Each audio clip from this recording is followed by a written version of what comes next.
योगिनः कामदं मोक्षदं चैव ओंकाराय नमो नमः। सदाशिवसमारम्भां व्यासशङ्करमध्यमाम् अस्मदाचार्यपर्यन्तां वन्दे गुरुपरम्पराम्। शङ्करं शङ्कराचार्यं केशवं बादरायणं सूत्रभाष्यकृतौ वन्दे भगवन्तौ पुनः पुनः।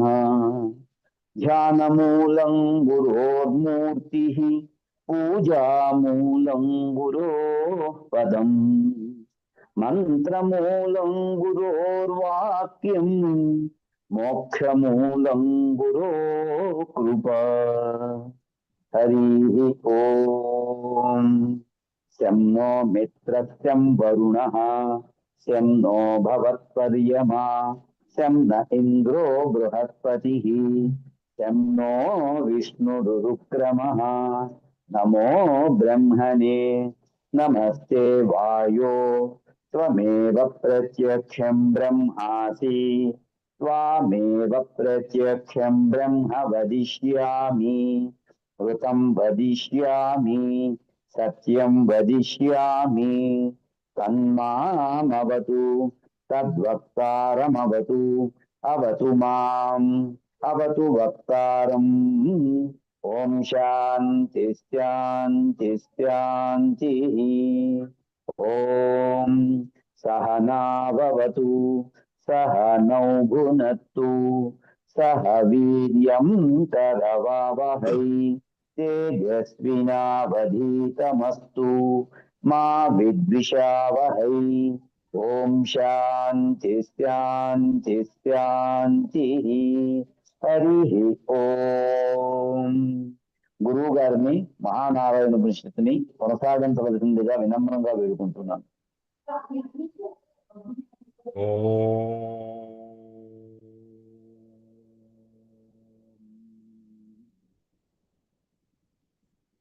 ఈశ్వరం విఘ్నశాంత్యై వాణీం వాచః ప్రవృత్తయే గురూన్ గూఢార్థభానాయ ప్రణమామి పునః పునః. జగద్గురు శ్రీచరణారవిందాభ్యాం నమః. ఓం శన్నో మిత్రః శం వరుణః శన్నో భవత్వర్యమా శన్న ఇంద్రో బృహస్పతిః శన్నో విష్ణురుక్రమః. నమో బ్రహ్మణే నమస్తే వాయో త్వమేవ ప్రత్యక్షం బ్రహ్మాసి త్వమేవ ప్రత్యక్షం బ్రహ్మ వదిష్యామి ఋతం వదిష్యామి సత్యం వదిష్యామి తన్మామవతు తద్వక్తారమవతు అవతు మాం అవతు వక్తారం. ఓం శాంతి శాంతి శాంతి.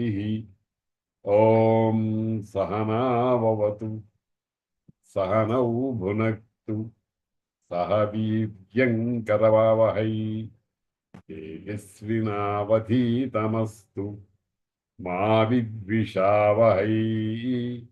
ఓం శాంతి శాంతి శాంతి.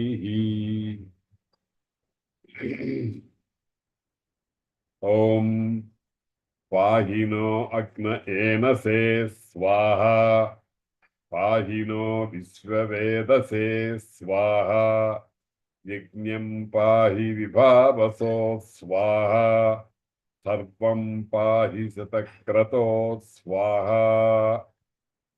ఇది మహానారాయణంలో ఈరోజు మనం భావించవలసినటువంటి మంత్రవాక్యాలు. ఇందులో 4 వాక్యాలు ఉన్నాయి. అందులో మొదటిది పాహి నో అగ్నే ఏనసే స్వాహ. అగ్నే అగ్నిదేవ, నహ మమ్ములను ఏనసే పాపము నుండి పాహి రక్షించు. ఈ మాట అంటూ నీకు స్వాహాకారముతో ఆద్యాహుతిని సమర్పిస్తున్నాము అని అర్థం. ఇక్కడ ఒక యజ్ఞ భావన అనేటువంటిది మనం మనస్సులో ఏర్పాటు చేసుకోవాలి. యజ్ఞం అంటే అగ్నిని ప్రజ్వలింపజేస్తాం. నాలుగు వైపులా నలుగురు బ్రహ్మ, అధ్వర్యువు, ఉద్గాత, స్తోత అని ఆ నలుగురు ఋత్విక్కులు ఉంటారు. మధ్యలో ధార్యము, దాంట్లో అగ్ని, ఆద్యము మొదలైన హోమాలు వేస్తూ ఉంటాం. అయితే అది కర్మయజ్ఞం. జ్ఞానయజ్ఞము అనేది కూడా ఒకటి ఉంది, భగవద్గీతలో చెప్పారు జ్ఞానయజ్ఞం. ఇప్పుడు మనం ఆ జ్ఞానయజ్ఞము అనే దాంట్లో ఉన్నాం. జ్ఞానయజ్ఞం అంటే అధ్యాత్మ విద్య. దానిని మనం తీసుకోవటానికి తగిన విధంగా తయారై ఉండటం అన్నమాట. కాబట్టి ఇక్కడ మనం మానసికంగా ఒక అగ్నిహోత్ర శాలని, దాంట్లో ధార్యాన్ని, అందులో అగ్నిని, మరి హోమం చేయవలసినటువంటి పదార్థాలని, ఈ ఋత్విక్కులను వీళ్ళందరినీ కూడా మానసికంగా భావన చేసి జ్ఞానయజ్ఞం కనుక వాటినన్నింటినీ ఏర్పాటు చేసుకోవాలి. అందులో మొట్టమొదటి స్వాహాకారంతో మనం సమర్పించవలసినటువంటి హోమం హోమద్రవ్యం. హోమద్రవ్యం ఇక్కడ భావనాత్మకమైనటువంటి ఆద్యం అనుకోండి. ఆద్యం అంటే నెయ్యి. అది నెయ్యి అని అంటే మన మనస్సులో అనేకమైన స్వరూపాలు పొంది పొంది పొంది, ఎట్లాగంటే గడ్డి, ఆవు నుంచి వచ్చినటువంటి పాలు పెరుగవటం, పెరుగును తిరిగితే వెన్న అవటం, వెన్న అయిన తర్వాత నెయ్యి అవ్వటం, ఈ పరిణామాలన్నీ పొందినటువంటి పదార్థం నెయ్యి ఎలా అవుతుందో మన మానసికమైనటువంటి భావనలో కూడా అనేకమైనటువంటి పదార్థాలు అంటే అజ్ఞాన కల్పితములు, లౌకికమైనటువంటివి, వీటినన్నిటినీ కూడా మార్చుకొని పరమాత్మాభిముఖీనంగా మన మనస్సును తయారు చేసి హోమం చేస్తున్నాం అన్నమాట. కాబట్టి దాన్ని చేయటానికి మనం ఒక హోమ ద్రవ్యాన్ని తయారు చేసుకోవాలి. హోమద్రవ్యం ఇక్కడ ఆద్యము అంటే నెయ్యి అనుకున్నాం కదా. నెయ్యి లాంటి మన శరీర భావనలలో అనేకమైనటువంటి మార్పులు పొంది పొంది పొంది చివరికి భగవంతునికి సమర్పించడానికి సిద్ధంగా ఉండేటువంటి శక్తిమంతమైనటువంటి మనస్సు అని మనం సంభావన చేయాలన్నమాట. అటువంటి దానిని మనం సమర్పించుకుంటున్నాం. పాహినో అగ్న ఏనసే స్వాహ. హే అగ్నే, నహ మమ్ములను, ఏనసే పాపకార్యముల నుండి పాహి రక్షించు. మనం తెలిసో తెలియకో అనేకమైనటువంటి పాపాలు చేస్తూ ఉంటాం, అనేకమైనటువంటి పుణ్యాలు చేస్తూ ఉంటాం. అయితే ఈ పాపాలు పుణ్యాలు అనేటువంటివి వీటిని విలువగట్టేటువంటి వ్యవస్థ ఒకటి ప్రకృతిలో దానంతట ఉంది. మనకు తెలుసు తెలియదు. ఒక్కొక్కసారి తెలుస్తుంది, ఒక్కొక్కసారి తెలియదు. ఉదాహరణకు మనం ఏదన్నా ఒక చెట్టు చక్కగా ఏపుగా పెరుగుతున్నటువంటి చెట్టు ఒకటి ఉందనుకోండి. ఆ చెట్టుని ఏ కారణం లేకుండా కర్రతోనో దేనితోనో కొడుతూ ఉంటాం. అది చెట్టు ప్రతిక్రియ ఉండదు. అక్కడి నుంచి మనం కొడితే, మనిషి కొడితే మళ్ళీ వాడు కొడతాడు. కానీ చెట్టు అట్లా కాదు కదా, ప్రతిక్రియ ఉండదు, కానీ పాపం ఉంటుంది. కాబట్టి అటువంటి పాపముల నుండి నహా మమ్ములను పాహి రక్షించు అని అగ్నిదేవుణ్ణి ప్రార్థిస్తున్నాం. ఇక్కడ చాలా చాలా ముఖ్యమైన భావన ఏమిటంటే అగ్ని అన్నా, వాయువు అన్నా, జలమన్నా, భూమి అన్నా, సూర్యుడన్నా, చంద్రుడన్నా, అంతరాత్మ అన్నా అన్నీ భగవంతుని యొక్క అష్టమూర్తులు అంటారు. అంటే అష్టమూర్తి అని శివుడికి ఒక పేరుంది. అంటే ఈ అగ్ని అనేటువంటి మాట అన్నా మనం పరమశివుణ్ణే భావన చేస్తున్నాము అని తాత్పర్యం అన్నమాట. హే అగ్నే నహ పాహి. ఎక్కడి నుంచి రక్షించాలి అని అంటే ఏనసే మేము తెలిసో తెలియకో చేసినటువంటి పాపము నుండి మమ్మల్ని రక్షించు. తెలిసిన పాపము చాలా ఘోరమైనది. తెలియని పాపాన్ని భగవంతుడు పోగొడతాడు మన ప్రార్థన చేత. పాహినో అగ్న ఏనసే స్వాహ, పాహినో విశ్వవేదసే స్వాహ. విశ్వవేద అంటే వేదాహ అంటే అగ్నిదేవుడికే జాతవేదుడు అని ఒక పేరుంది. జాతవేదుడు అంటే పుట్టినటువంటి తెలియదగినటువంటి విషయాలు కలిగినటువంటి వాడు, జ్ఞానము కలిగిన వాడు అని. కాబట్టి విశ్వవేదసే అన్న అదే అర్థం. ఆ విశ్వవేదసుడైనటువంటి ఓ అగ్నిదేవా, నీకు మేము స్వాహాకారంతో మాలో ఉండేటువంటి అజ్ఞానము అనేటువంటి దాన్ని నీకు సమర్పించుకుంటున్నాము. దాన్ని కాల్చివేసి మమ్మల్ని రక్షించు. పాహినో విశ్వవేదసే స్వాహ, యజ్ఞం పాహి విభావసో స్వాహ. విభావసు అన్న అగ్నిదేవుడే. విభావసు అనేదానికి శబ్దశాస్త్రం ఏం చెప్తోందంటే విశేషేణ భానం విభా. చాలా ఎక్కువగా తక్కిన వస్తువుల కంటే అతిశయమైన రూపంలో ప్రకాశించడం ఏదైతే ఉందో దానిని విభా అంటారు. అదే వసు ధనం. వసువు అని అంటే ధనము. ధనము అని అంటే ఏదో వస్తు రూపంగా కాగితాలుగా అట్లా ఉండేటువంటి కాదు. ధనము అనేక విధాలుగా ఉంటుంది. ధనమగ్నిర్ధన్వాయు అని పురుష సూక్త, అదే మన స్త్రీ సూక్త మంత్రాల్లో వాటిల్లో ఉంటుంది.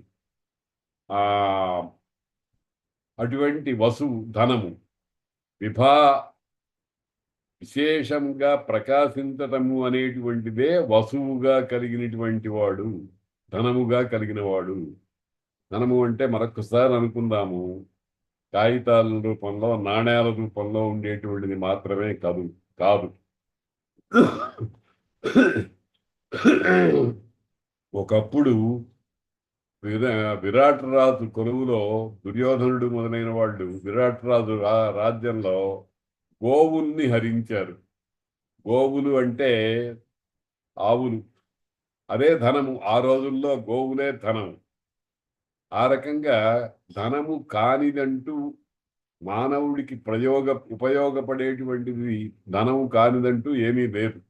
పంట కావచ్చు, ఆవులు మొదలైనవి కావచ్చు, పెంపుడు జంతువులు కావచ్చు, లోకంలో పంటలతో వచ్చేటువంటి వరి మొదలైనవి కావచ్చు, ధనసాధ్యములు అయినటువంటి అన్ని పదార్థములు కూడా ధనములే అని భావన చేయాలి.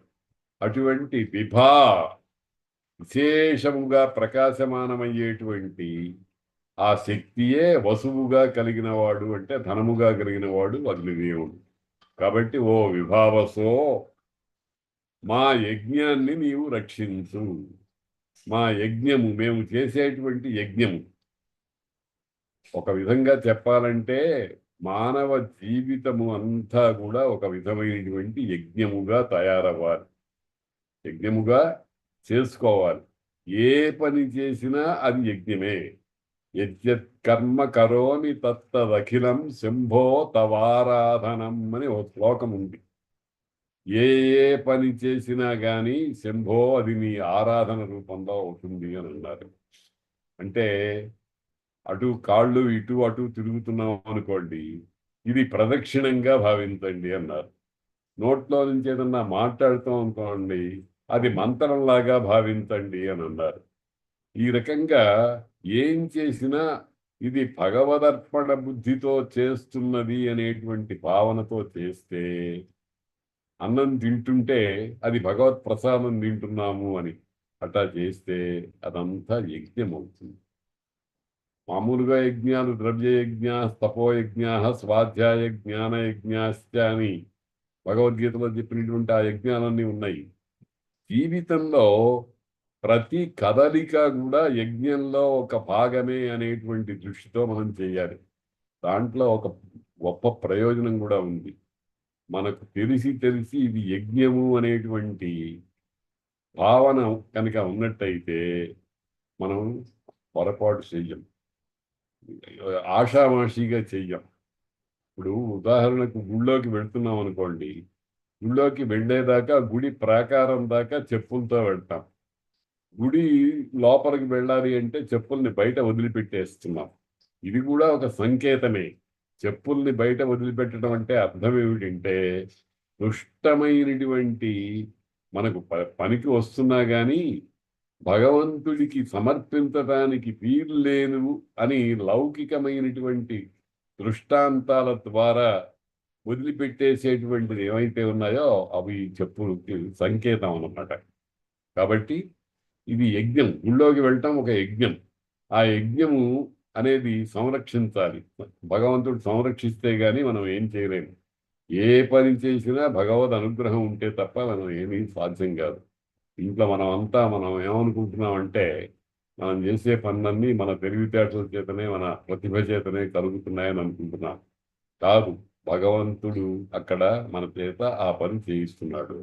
కాబట్టి అటువంటి యజ్ఞమును పాహి, రక్షించు. యజ్ఞం పాహి విభావసో స్వాహ. ఈ విభావసో అనే మాట చేత మనం చేసేటువంటి యజ్ఞాన్ని రక్షించేటువంటి సామర్థ్యము అగ్నిదేవుడిలో ఉంది అని విభావస్సు శబ్దం చెప్తోందన్నమాట. నీవు విభావసు కనుక ఈ యజ్ఞాన్ని రక్షించే సామర్థ్యం ఉన్నవాడివి అని గుర్తిస్తూ నీకు స్వాహాకారంతో హోమద్రవ్యాన్ని సమర్పిస్తున్నాము అని ఆ మంత్రం యొక్క భావన. యజ్ఞం పాహి విభావసో స్వాహ, సర్వం పాహి శతక్రతో స్వాహ. పైన ఆ నహ మాకు సంబంధించినటువంటిది మొదటి 2 మంత్రాల్లో దేనిని అనేది చెప్పలే, మమ్మల్ని రక్షించు అని. 3వ మంత్రం దగ్గరికి వచ్చేటప్పటికి మా యజ్ఞాన్ని రక్షించు అని. 4వ మంత్రం దగ్గరికి వచ్చేటప్పటికి సర్వమును రక్షించు అని ఉన్నారు. చూడండి, క్రమం జాగ్రత్తగా గమనించవలసింది. మొదట మమ్మల్ని రక్షించు, మళ్ళీ 2వ చోట కూడా అదే మాట అన్నారు. అక్కడ 2 అనే దానికి మనం వేరు భావన చేయొచ్చు. ఒకటి, నన్ను అని అంటే స్థూల దేహముగా ఉండేటువంటి నన్ను అని. రెండవ మంత్రం దగ్గరికి వచ్చేటప్పటికి అక్కడ స్థూల దేహం అయింది గనక స్థూల దేహానికి కావలసిన చైతన్యాన్ని, ప్రాణశక్తుల్ని మొదలైనటువంటివి కూర్చేటువంటి సూక్ష్మదేహం ఒకటి ఉంది కదా, ఆ సూక్ష్మదేహాన్ని పాలించు అని అర్థాన్ని సంభావించవచ్చు. ఇంకా 3వది, ఈ స్థూల సూక్ష్మదేహాలతో మేము యజ్ఞం చేస్తున్నాం. యజ్ఞం అంటే దేవకర్మ, పూజాకర్మ. దాన్నే వరివస్య అంటారు, పూజ. అటువంటి యజ్ఞాన్ని పాలించు అంటే ఒక మంత్రానికి ఒక ముడి ఏదో ఉండాలి, దేనికి అది కాదు. మనం ఒక ఉదాహరణ ద్వారా దీన్ని రుజువు చేసుకోవచ్చు. అన్నం ప్రధాన ద్రవ్యము బియ్యముతో చేసినటువంటి ఉడికినటువంటి పదార్థం. రెండవది పప్పు, కూర, పులుసు, చారు, పచ్చడి. ఇవి విడివిడిగా అన్ని ఏర్పాటు చేసుకున్నాం. తినేటప్పుడు ఏం చేస్తాము, ఒకదాంతో ఒకటి సమ్మిశ్రణం చేసి ముద్ద చేసుకుని తింటూ ఉంటాం. అలాగే ఇక్కడ అనేకమైనటువంటి వస్తువుల్ని విడివిడిగా సంభావన చేసి అన్నిటినీ కలిపి మనం అనుభవించటం అనే దాన్ని ఈ మంత్రాల వరుస మనకు సూచిస్తోంది. నహ మొదట స్థూలదేహం అనుకున్నాం, మళ్ళీ రెండవ దాంట్లో ఉండేటువంటి సూక్ష్మదేహం అనుకున్నాం. ఈ స్థూల సూక్ష్మ దేహాల కలయిక చేత ఏర్పడినటువంటి భావనతో యజ్ఞం చేస్తున్నాం. ఆ యజ్ఞము అనేటువంటిది మన్ని సర్వుడి దగ్గరకు తీసుకువెళ్ళాలి, పరమాత్మ దగ్గరికి తీసుకువెళ్ళాలి. కాబట్టి ఈ యజ్ఞము ఎవరినైతే మనల్ని చేర్చాలో అటువంటి ఆ పరమాత్మ స్వరూపమైనటువంటి విశ్వంలో కనపడే సమస్తమైన దానిని కూడా రక్షించుగాక అని ఒక మంత్రానికి ఉండేటువంటి అనుబంధం, సంబంధం ఈ మహానారాయణం కానీ ఉపనిషత్తు కానీ ఉపనిషత్తు ఏ మంత్రానికి ఆ మంత్రం కాదు, అన్నిటికీ పూలలో దారంలాగా ఒక లింక్ ఉంటుంది. అన్నిటినీ కలిపేటువంటి ఒక దారం లాంటిది ఒకటి ఉంటుందన్నమాట. దాన్ని మనం పట్టుకుంటే ఉపనిషదర్థం మనకు జాగ్రత్తగా లోపలికి పెడుతుంది. పాహినో అగ్న ఏనసే స్వాహ, పాహినో విశ్వవేదసే స్వాహ, యజ్ఞం పాహి విభావసో స్వాహ, సర్వం పాహి శతక్రతో స్వాహ. ఈ 4 మంత్రాల్లో 4 సంబోధనలు ఉన్నాయి. మొదటిది అగ్నే, రెండవది విశ్వవేదసే, మూడవది విభావసో, నాలుగవది శతక్రతో. ఈ 4 కూడా విశేషార్థాలు సంభావన చేయాలి. అగ్ని అంటే ఎదురుగుండా మనకు కనపడేటువంటి ఒకానొక పదార్థం. ఆ అగ్ని యొక్క తత్వం ఏమిటి అంటే సర్వజ్ఞత్వం, విశ్వవేద. ఆ విశ్వవేదుడైనటువంటి వాడు ఏం చేస్తున్నాడు? ఆ వేదనము తెలియటము అనేటువంటి దాన్ని ఆ వసువై, అంటే మహాకాంతి విశేషం. కాంతి విశేషమే ధనముగా కలిగినటువంటి వాడై అన్నిటి యందు ప్రకాశిస్తూ, ప్రకాశ శక్తి అంటాం దాన్ని, ప్రకాశిస్తూ యజ్ఞాన్ని రక్షిస్తూ ఉంటాడు. అప్పుడు చివరికి ఆయన ఏమవుతాడు కాదు, ఏమైనట్టుగా మనం భావించాలి అంటే శతక్రతువుగా భావించాలి. శతక్రతువు అంటే 100ల కొలది క్రతువులు చేసినటువంటి వాడు. ఎన్ని 100ల విధాలైనటువంటి యజ్ఞాన్ని చేయాలన్నా ప్రధానంగా కావాల్సింది అగ్నే కదండి. కాబట్టి శతక్రతువుల 100ల కొలది క్రతువులను చేసుకోవటానికి ప్రధానమైనటువంటి వ్యక్తి. ఎందుకనంటే అగ్నిదేవుణ్ణి గురించి శాస్త్రాలు ఒక మాట చెప్తున్నాయి. అగ్నిముఖావై దేవాహ, దేవతలు ఇంద్రుడు గాని, వరుణుడు గాని, వాయువు గాని, ఇంకొకడు గాని వీళ్ళందరికీ ముఖము అయినటువంటి వాడు అగ్నిదేవుడే. ఇంద్రాయ స్వాహ అని మనం హోమద్రవ్యాన్ని అగ్నిలో వేస్తున్నాం. ఇంద్రుడు స్వయంగా వచ్చి నోరు తెరుచుకుని కూర్చోలే, అక్కడ అగ్ని ఉన్నాడు. అంటే అగ్ని పోస్ట్ మాస్టర్ లాగా మనం ఇచ్చినటువంటి పదార్థాన్ని ఎవరిని ఉద్దేశించి ఇచ్చామో ఆయనకి పట్టుబాడా చేస్తూ ఉంటాడు అన్నమాట. అందుకనే అగ్నిముఖావై దేవాహ అని అన్నారు. కాబట్టి శతక్రతో 100 యజ్ఞములకు ఆధార భూమికమైనటువంటి ఓ అగ్నిదేవ, శతక్రతో మేం చేసినటువంటి సర్వమును కూడా, మాకు కావలసిన సర్వమును కూడా పాహి రక్షిస్తూ ఉండు అని ఈ 4 మంత్రాల అర్థం. పాహినో అగ్న ఏనసే స్వాహ, పాహినో విశ్వవేదసే స్వాహ, యజ్ఞం పాహి విభావసో స్వాహ, సర్వం పాహి శతక్రతో స్వాహ. ఓం పాహినో అగ్న ఏకయా, పాహ్యుత ద్వితీయయా, పాహ్యూర్జం తృతీయయా, పాహి కీర్తిశ్చతస్రుభిస్వసో స్వాహ. ఇది తరువాతి మంత్ర అనువాకం. అంటే 4 కొన్ని మంత్రాల సముదాయం అన్నమాట. ఇందులో 1, 2, 3, 4 వాక్యాలు ఉన్నాయి. కిందటి అనువాకంలో లాగానే ఇక్కడ కూడా 4 వాక్యాలు ఉన్నాయి. అందులో మొదటిది ఏమిటి? పాహి నో అగ్న ఏకయా. హే అగ్నే, ఓ అగ్నిదేవుడా, ఏకయా ఒకదాని చేత నహ మమ్ములను పాహి రక్షించు.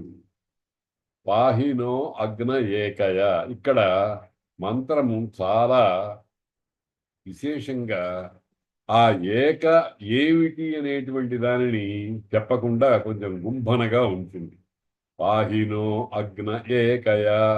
ఏక అంటే ఇక్కడ వ్యాఖ్యానకారుల అభిప్రాయం ప్రకారంగా ఏక అంటే ఋగ్వేదము, మొదటిదైనటువంటి ఋగ్వేదము అని. ఏక అంటే వాక్కు. వాక్కు అంటే నోట్లో నుంచి వెలువడేటువంటి మాట. ఆ మాట ఒక్కటి ఏమిటి అంటే నిజానికి ఏక అనంటే ఓమిచ్చి ఏకాక్షరం బ్రహ్మ అని అన్నారు కనుక ఓం అనేటువంటి ఒక్క అక్షరమే బ్రహ్మము. కాబట్టి ఇక్కడ ఏకయా వాచ, ఒక్కటే అయినటువంటి వాక్కు చేత అంటే ఆ వాక్ ఏమిటి అంటే ఓం అని అనుకోవచ్చు. అది అన్ని వేదాలకు కూడా పుట్టుక స్థానం. ప్రారంభంలో చెప్పింది ఓం అగ్న ఆయాహి వీతయే మొదలైనటువంటి మంత్రాలు. ఏ మంత్రం చెప్పినా ముందర ఓంకారం చేయాలి. ఓమిచ్చి ఏకాక్షరం బ్రహ్మ అన్నారు కనుక అందులోనే పరమాత్మ ఉన్నాడు అనేటువంటి విషయాన్ని శాస్త్రాలు చెబుతున్నాయి కనుక ఏకయ ఒకదానితో అంటే ఋగ్వేదమునకు సంబంధించినటువంటి మొదటిదైనటువంటి ఋగ్వేదానికి సంబంధించి దానిలో కూడా అతి ముఖ్యమైనటువంటి ఓంకారము అనేటువంటి దాంతో మమ్మల్ని రక్షించు.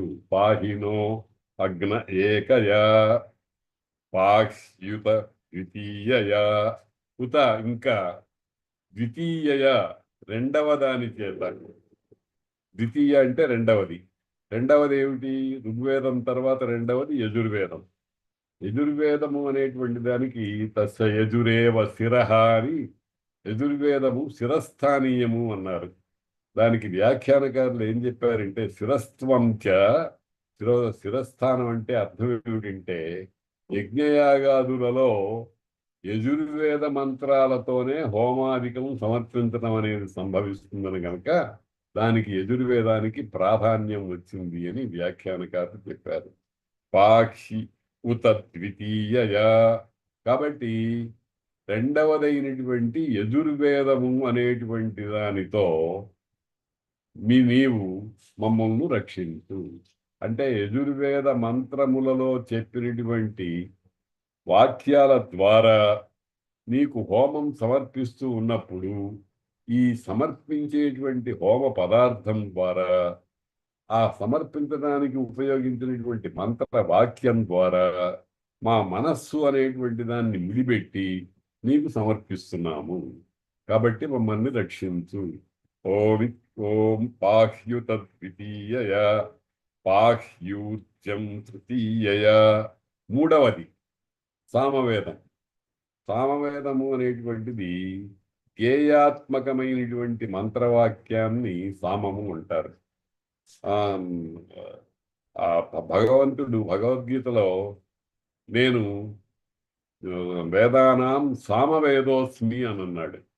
వేదములలో నేను సామవేద స్వరూపుడను అన్నాడు. అంటే సామవేద స్వరూపుడను అంటే ఋగ్వేద స్వరూపుడు కాదు, యజుర్వేద స్వరూపుడు కాదు, అథర్వవేద స్వరూపుడు కాదు అని అర్థం. అని కాదు అర్థం. సామవేదంలో నన్ను తేలికగా పట్టుకోవచ్చును అని, గుర్తించవచ్చు అని అర్థం అన్నమాట. ఒక ఆలయంలోకి ప్రవేశిస్తాం మనం. ఆ ఆలయంలో ప్రతి అణువులోనూ దైవ సంపద అనేటువంటిది మనకు కనిపిస్తూ ఉంటుంది. కానీ లోపలికి వెళ్ళగా వెళ్ళగా వెళ్ళగా మూల విరాట్టు దర్శనమైనప్పుడు మనకు ఆ భగవత్ స్వరూపం అనేటువంటిది స్పష్టంగా కనిపిస్తుంది.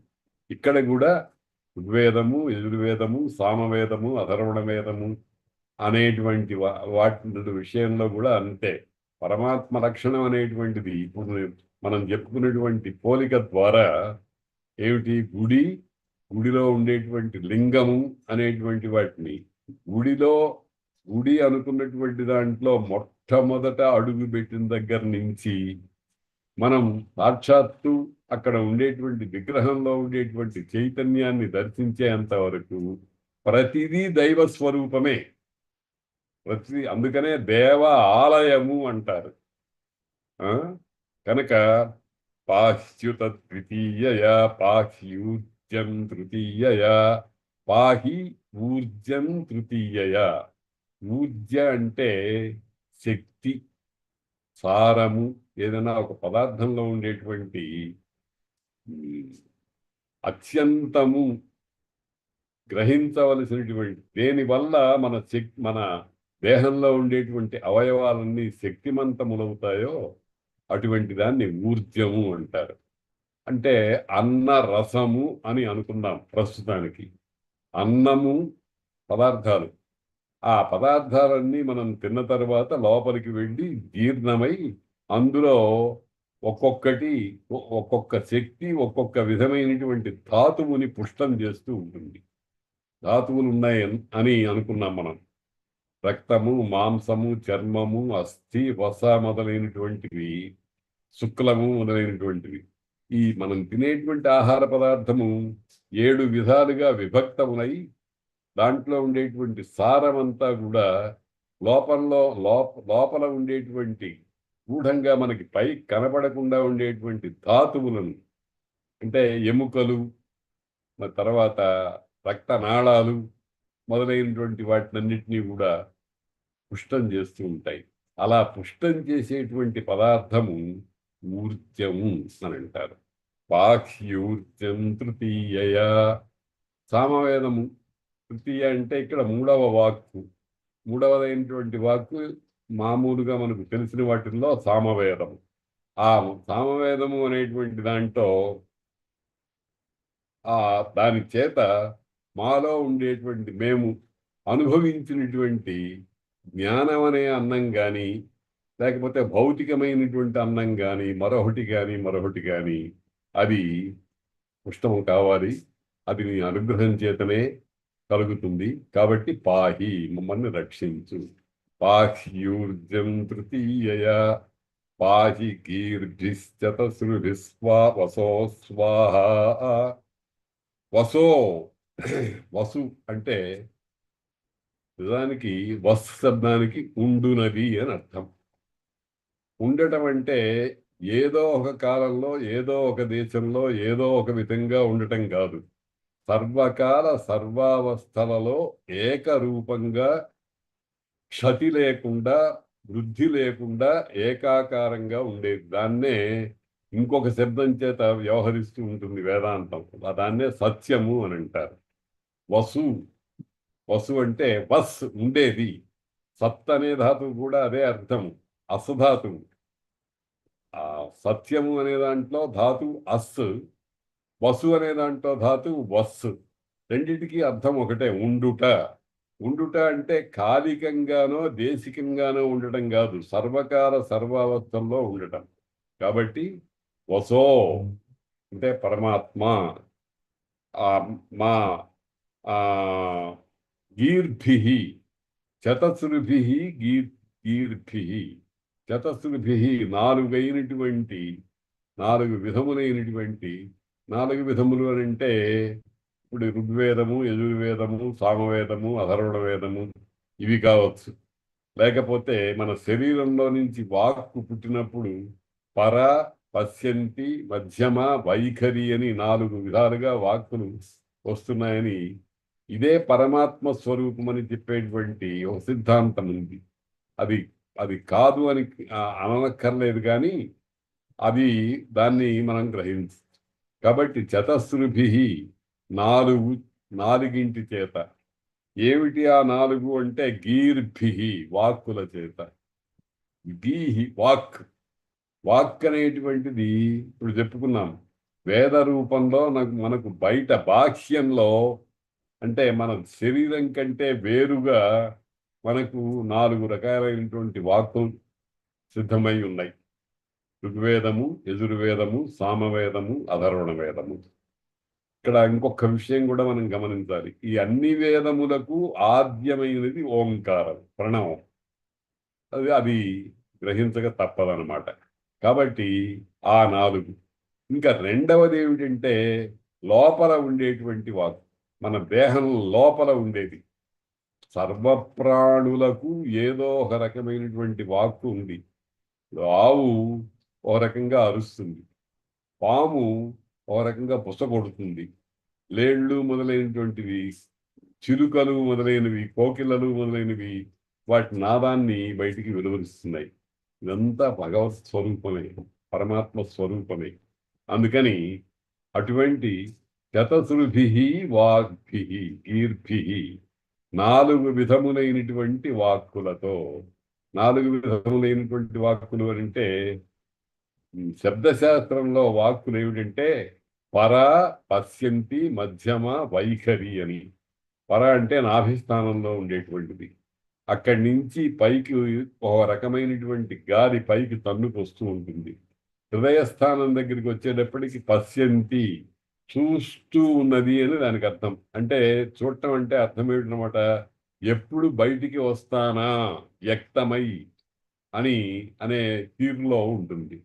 తర్వాత వైఖరి. వైఖరి అంటే విభక్తమై అనేక విధాలుగా మార్పుపోయి ఆ నాదమే హార్మోనియం రీడ్స్ ఒక్కొక్కటి నొక్కినప్పుడు ఒక్కొక్క ధ్వని వస్తుంది చూడండి. అట్లాగా ఈ కంఠంలో అనేకమైనటువంటి స్థానములలో ప్రయత్నముల చేత క, గ, చ, ట, త, ప, య, ర, ల దేనికదే. కా గా కాదు, గా కా కాదు. కాకు గాకు తేడా ఏమిటి అనే దాని గురించి శిక్షాశాస్త్రం బ్రహ్మాండంగా వివరించి చెప్పింది. అదో పెద్ద విజ్ఞానం. అటువంటి 4 విధములైనటువంటి వాక్కుల స్వరూపంతో పాహి గీర్భిస్ శతశృభిస్ వసో స్వాహ, మేము అటువంటి 4 వాక్కులతో అంటే లోపల ఉండేటువంటి పర మొదలైనటువంటి వాక్కులతోనూ, వెలుపల ఉన్నట్టుగా మనకు తెలిసి వచ్చేటువంటి ఋగ్, యజుర్, సామ, అథర్వణ వేదాల వాక్యాలుగాను నిన్ను మేము ఆరాధించుకుంటూ ఉన్నాము. మమ్మల్ని రక్షించు.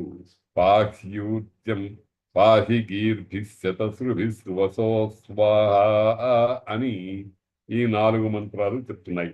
పాహినో అగ్న ఏనసే, పాహినో అగ్న ఏకయ, పాహ్యూత ద్వితీయయ, పాహ్యూత్యం తృతీయయ, పాహి గీర్భిస్ శతశృభిస్ వసో స్వాహ అన్నారు. తర్వాత మంత్రం దగ్గరికి వెళ్దాం. యశ్చందసాం వృషభో విశ్వరూపః ఛందోభ్యశ్చందాగుంస్యావివేశ ప్రత్యాగుంసిత్యః పురోవాచోపనిషదింద్రోऽధ్యేష్ట ఇంద్రియాయ ఋషిభ్యో నమో దేవే. ఓం. ఇది చాలా గొప్ప మాట. అనేకమైనటువంటి పూర్వ మంత్రాల సారమంతా పిండి ఇందులో పెట్టారా అన్నటువంటి మంత్రం చూద్దాం. యశ్చందసాం వృషభో విశ్వరూపః, యః వృషభః ఛందసాం వృషభః విశ్వరూపః, ఏదైతే ఛందస్సులకు వృషభము అత్యంత శ్రేష్టమైనది అయి విశ్వరూపమై ఉన్నదో. విశ్వరూపము అంటే విశ్వమే రూపముగా కలిగినటువంటిది. విశ్వము 2 రకాలు.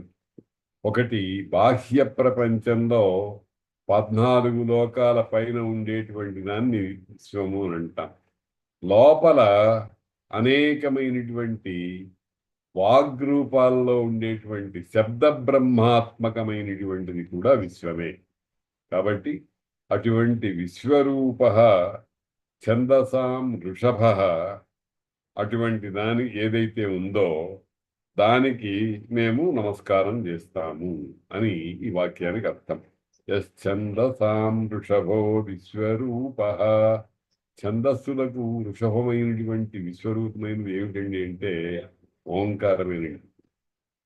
ఓంకారము అనేటువంటి దాని తత్వము రేఖామాత్రంగానైనా మనం పట్టుకోవాలి అని అంటే మాండూక్యోపనిషత్తు దగ్గరికి వెళ్ళాలి. మాండూక్యోపనిషత్తు చాలా చిన్నది, కానీ మాండూక్య కారికలు మాత్రం చాలా విశాలంగా ఉండాల్సి వచ్చింది. వాటిని వివరించేటువంటి వ్యాఖ్యాన రూపమైనటువంటివి. ఆ మా దానిని ఓంకారము అంటారు. ఓం ఇచ్చి ఏకాక్షరం బ్రహ్మ వ్యాహరన్ మాం అనుస్మరన్ అని భగవద్గీతలో ఓ మాట ఉంది. కాబట్టి ఛందస్సులలో వృషభమైనటువంటి విశ్వరూపమైనటువంటిది ఏది అని అంటే ప్రణవమే, ఓంకారమే. ఓం అనేటువంటి ఏకాక్షరం, ఒక అక్షరం. ఈ మన ఉపనిషత్తులన్నిట్లో, బ్రహ్మసూత్రాల్లో, తర్వాత ప్రస్థాన త్రయం అంటాం కదా, ఉపనిషత్తులు, బ్రహ్మసూత్రాలు, భగవద్గీత, ఈ అన్నిటిలోనూ కూడా ఇవన్నీ కూడా నిజానికి ఓంకారము నుండి వెలువడినవే. ఓంకారము యొక్క తత్వాన్ని సూటిగా గాని భంగ్యంతరంగా గాని తెలియజేసేటువంటివే. ఓం అదే ఛందసాం. ఛందస్సు అని అంటే ఒక ప్రత్యేకమైన కొలతలు గల అక్షరముల యొక్క సముదాయంతో ఏర్పడేటువంటిది. ఛందస్సు అని అంటే దానికి శాస్త్రకారులు ఏమర్థం చెప్తారంటే ఛాదనాత్ ఛంద. ఛాదనం అంటే కప్పడం. ఇప్పుడు వీణ ఉందనుకోండి, వీణను వాయించేటప్పుడు ఒక తొడుగులో నుంచి తీసి పక్కన పెట్టుకుంటాం, తొడుగు అక్కడ ఉంటుంది. అది పలికించడం అయిపోయిన తర్వాత మళ్ళీ ఆ తొడుగులోకి పెడతాం. ఈ తొడుగు వంటిదన్నమాట ఏది ప్రణవము. వేదాలన్నింటినీ కూడా తనలో ఇముడ్చుకుని ఉన్నటువంటి శబ్దం. ఆ ఓంకారము యొక్క అత్యంత సమర్థమైనటువంటి స్వరూపాన్ని తెలియజెప్పేదే మాండూక్యోపనిషత్తు. కాబట్టి ఛందస్సు అని అంటే ఇంతకు దాచిపెట్టేది, రక్షించేది, కాపాడేది, చెడిపోకుండా చూసేది అని అర్థం. దేన్ని కాపాడుతుంది అని అంటే అత్యద్భుతమైనటువంటి భగవంతుడు ప్రసాదించినటువంటి వేద వాక్యాలను చక్కగా పరిరక్షిస్తుంది. కాబట్టి ఛందస్సు అన్నారు దాన్ని. ఛందస్సు అంటే వేదము.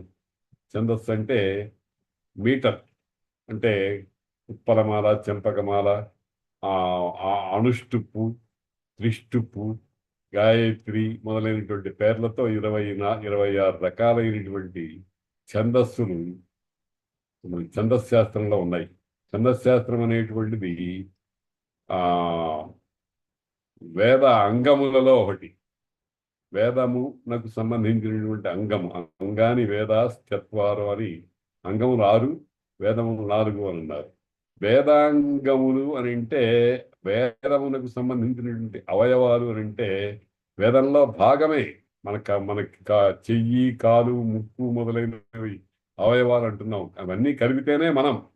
ఆ రకంగానే ఛందస్సు, గాయత్రి ఛందస్సు, త్రిష్టుపు, అనుష్టుపు మొదలైనటువంటి పేర్లతో అనేకమైనటువంటి ఛందస్సులు ఛందశాస్త్రంలో ఉన్నాయి. ఛందోభ్యశ్చందాగుంస్యావివేశ. ఛందోభ్య ఛందస్సులు అనేటువంటి వాటి నుండి అవి గాయత్రి, ఉష్ణిక్కు, అనుష్టుప్పు మొదలైనటువంటి ఛందస్సులు ఉన్నాయి. వాటి చేత ఆవివేశ, వాటి మీద పూని ఉన్నది, ఆవేశం ఉంటుంది. దెయ్యం పట్టిందంటాం చూడండి. ఒక వ్యక్తి ఉన్నట్టుండి వింతగా ప్రవర్తిస్తూ ఉంటాడు. అంటే వాడు మామూలుగా మన వ్యవహారంతో మామూలుగానే ఉంటాడు, కానీ ఏదో పైత్య ప్రకోపం చేతనో, లేకపోతే గాలి అంటాం. గాలి అంటే గాలి సోకింది అంటూ ఉంటాం మన పల్లెటూళ్ళలో. గాలి అంటే ఏం లేదు, వాతము అనేటువంటి శరీరంలో ఉండేటువంటి వాత, పిత్తల శ్లేష్మాలు ఉన్నాయే, వాటి ప్రకోపం. గాలి సోకింది అని అంటే ఈ వాతము, పిత్తము, శ్లేష్మము అనేటువంటి వాటి యొక్క ప్రకోపం వల్ల వచ్చేటువంటి శరీరంలో ఉండే వికారాలన్నమాట. ఆ విధంగానే ఆవేశం అని అంటున్నాం. ఛందోభ్యశ్చందాగుంస్యావివేశ. సచాం సిక్యః పురోవాచోపనిషద్ ఇంద్రోజ్యేష్ఠ ఇంద్రియాయ ఋషిభ్యో నమో దేవేభ్యः స్వధా పితృభ్యో భూర్భువస్సువ ఓం. అటువంటిది ఆ సత్యాగం సత్యాం అంటే సత్పురుషులకు, సత్యాం అంటే సతాం అన్నమాట. వేదంలో వేద వ్యాకరణము, లోక వ్యాకరణము అని రెండు రకాలుగా ఉన్నాయి. వేద భాష తెలుగు మామూలుగా సంస్కృత భాష మనం వాడుకునేటువంటి సంస్కృత భాష కంటే తేడాగా ఉంటుంది. అందుకనే వ్యాకరణ శాస్త్రంలో కొన్ని నియమాలు వైదిక సూత్రాలే, కొన్నిటికి లౌకిక సూత్రాలే. భాషాయాం అంటాడు, ఛందసి అంటాడు. అంటే ఈ సూత్రములో చెప్పినటువంటి మార్పు మొదలైనది వేద మంత్రములకు మాత్రమే సంబంధించింది అని పాణినీయ వ్యాకరణంలో అష్టాధ్యాయిలో కొన్ని సూత్రాల్లో ఉంటాయన్నమాట. అట్లా చెప్పకపోతే ఉభయ సామాన్యం. ప్రత్యేకించి చెబితే వేద మంత్రాల్లోనే అన్వయించేటువంటి సూత్రాలు కొన్ని, లోక భాషలోనే అన్వయించేటువంటి సూత్రాలు కొన్ని. ఇప్పుడు ఉదాహరణకి మనకు కర్ణ శబ్దం ఉంది, చెవి అనే అర్థం కలిగినటువంటి కర్ణ శబ్దం ఉంది. కర్ణ శబ్దానికి తృతీయ విభక్తి ఏకవచనం, బహువచనంలో కర్ణైహి అనే రూపం ఉంటుంది, కర్ణైహి. కానీ అదే వేదంలో కర్ణేభి అని ఉంది. కర్ణేభి వేదమే, తెలుగులో మనం వాడకూడదు. కర్ణైహి అనేది తెలుగులో అదే మన లౌక భాషలో వాడుకుంటూ ఉంటాం అన్నమాట. అట్లాగే అక్షభి, అక్షిభి అని వేదంలో మాత్రమే మనకు ఉపలభ్యమానమయ్యేటువంటి రూపాలకు వైదిక వ్యాకరణం విడిగా ఉంటుందన్నమాట. కాబట్టి సత్యాం, సత్యాం అంటే సత్పురుషులకు, సతాం లోక భాషలో సతాం అనే దానికి సమానార్థకమైన శబ్దమే వేద భాషలో సత్యాం. సత్యాం సిక్యః, సిక్యః అంటే శక్యః అన్నమాట. అంటే వశమయ్యేది. ఏమిటి? కర్మానుష్ఠాతల చేత, ఉపాసకుల చేత, జ్ఞానుల చేత పొందటానికి యోగ్యమైనటువంటిది. సిక్యం అని అంటే పొందుటకు అవకాశం కలిగినటువంటిది. దేన్నైతే మనం అందుకోగలమో అది సిక్యము. అందులో అది ఇక్కడ వేద సంబంధమైనటువంటిది కనుక దానికి సంబంధించి ఇది ఈ శక్యము దేనికి సంబంధించింది అనేదాన్ని వ్యాఖ్యానించుకోవాల్సి వచ్చింది. 3 రకాలుగా చెప్పారు. కర్మ అనుష్ఠానం అంటే యజ్ఞయాగాది కర్మలు, సంధ్యావందనాది కర్మలు మొదలైనటువంటివి. తర్వాత ఉపాసన, ఉపాసన అంటే మానసిక యజ్ఞం. తర్వాత జ్ఞానం అంటే ఉపనిషత్తులు మొదలైన వాటి ద్వారా తెలుసుకునేటువంటి దానితో సిక్యము అంటే శక్యము. ఎవరికి? సత్పురుషులకు. సత్పురుషులు అంటే ఏమిటి అంటే మంచి ప్రవర్తన కలిగిన వాళ్ళు అని కేవలం లోకంలో ఉండేటువంటి అర్థం కాదు. ఎవరైతే పరమాత్మ జ్ఞానాన్ని పొందాలి అనేటువంటి ఏకలక్ష్యంతో ఉంటారో వాళ్ళు ఇక్కడ సత్పురుషులు అన్నమాట. అటువంటి వాళ్లకు ఈ 3 ద్వారాల ద్వారా అందుబాటులోకి వచ్చేటువంటిది ఏదైతే ఉందో అటువంటిది సిక్యః. దీనిని గురించి పురా ఉవాచ ఉపనిషత్. దీని గురించి ఇంతకు ముందు, అంటే ఇంతకు ముందని కాదు, మొట్టమొదటగా అన్ని రకాలైనటువంటి ఉపదేశాలకి ముందరగా దీన్ని గురించి తెలియజెప్పింది ఏది అంటే, ఉవాచ చెప్పింది ఏది అంటే ఉపనిషత్తులు అనేటువంటివి. ఉపనిషత్తు అని అంటే మామూలుగా కేన ఉపనిషత్తు, కఠోపనిషత్తు, ఈశావాస్యోపనిషత్తు, ప్రశ్న, ముండ, మాండూక్య, ఛాందోగ్య, బృహదారణ్యక మొదలైనటువంటివన్నీ ఉన్నాయి. వీటన్నిటికీ ఆధారభూతమైనటువంటి జ్ఞాన వాహిక ఏదైతే ఉందో అది ఉపనిషత్తు.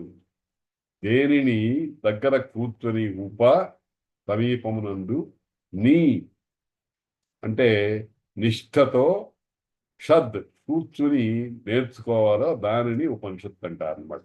అటువంటి ఉపనిషత్తు పురా ఉవాచ ఎప్పుడో దానిని గురించి చెప్పి ఉన్నది అని అన్నారు. అటువంటి చెప్పి ఉన్నదానిని ఆధారంగా చేసుకుని అది జ్యేష్ఠము అంటే అన్నిటికంటే మొట్టమొదట తెలియవచ్చింది అని అర్థం. పుట్టింది అనకూడదు. పరమాత్మకు పుట్టుక ఉండటం మొదలైనటువంటి స్థితులు లేవు. జ్యేష్ఠ అంటే తెలియవచ్చింది. ఇంద్రియాయ ఇంద్రియములు అంటే మన కన్ను ముక్కు చెవి మొదలైనటువంటివి. కానీ ఇంద్రియాయ అంటే పరమాత్మ జ్ఞానం కోసం ఏదైతే తన శక్తినంతటినీ కూడా ఉపయోగిస్తుందో అటువంటి మానసమైనటువంటి ఒక స్థితి. దానిని ఋషిభ్య నమః, దానికి ఋషులకు అంటే దానిని దర్శించినటువంటి వాళ్లకు నమః.